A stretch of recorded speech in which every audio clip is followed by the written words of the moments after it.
viewers, in this video we will see how to fix error code 647. The driver was not loaded because it failed its initialization call. Error failed driver entry on Windows 11 and Windows 10. And to fix this issue, the first workaround is right click on start button and choose settings.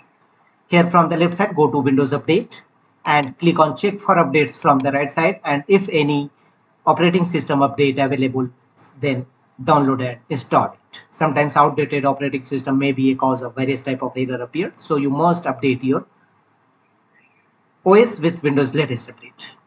The second workaround is right click on start button and choose device manager.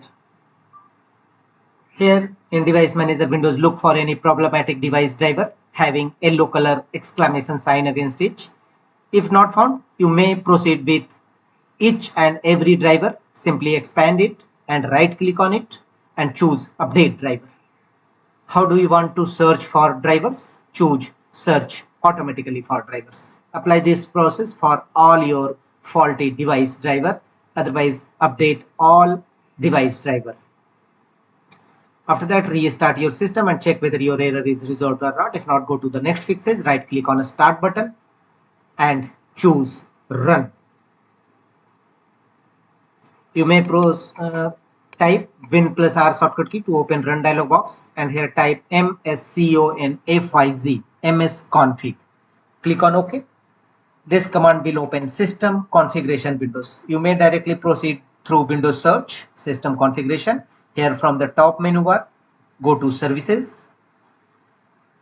Thereafter, make the check against option hide all Microsoft services from the bottom left corner and click on disable all from bottom right corner.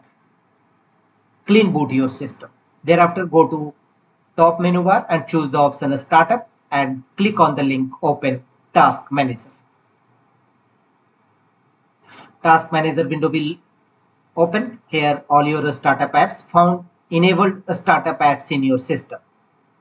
Find out currently enabled startup apps. If any found, simply right click on it and choose disable.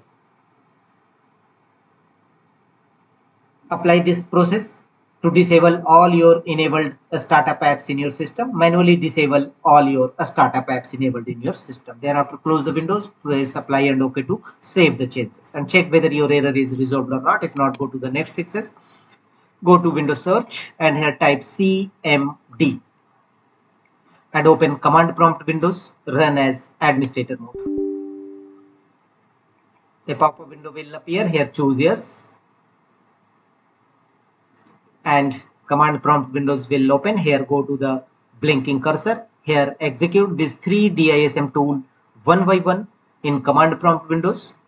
These 3 DISM tool: DISM online cleanup image scan health, DISM online cleanup image check health, and DISM online cleanup image restore health. Execute all these 3 commands one by one, followed by enter key on each time in command prompt windows. And once successfully execution of this 3 DISM tool, execute the command sfc/scan now and press enter. It will scan your system for any corrupted or bad system files and repair them accordingly. Wait till 100% verification complete. After that, restart your system and check whether your error is resolved or not. If not, go to the next fixes. Again, right click on start button and choose run. Run hardware and devices troubleshoot. Here in run dialog box, execute the command msdt.exe-id device diagnostic. Click on OK. Hardware and devices troubleshoot page will open. Here click on advanced and make the check against option apply repairs automatically and click on next and let the window complete the hardware and device troubleshooting process. It will take some time. Follow on screen instruction to complete the troubleshooting process. It will not only detect the issue, repair them accordingly. And after that, check whether your error is resolved or not. If not, go to the next fixes. Again, go to Windows search and here type Windows memory diagnostic. Open Windows memory diagnostic. Here check your computer for memory problems. Here make the check. Click on restart now and check for problems. Save your work and close any open programs before restarting.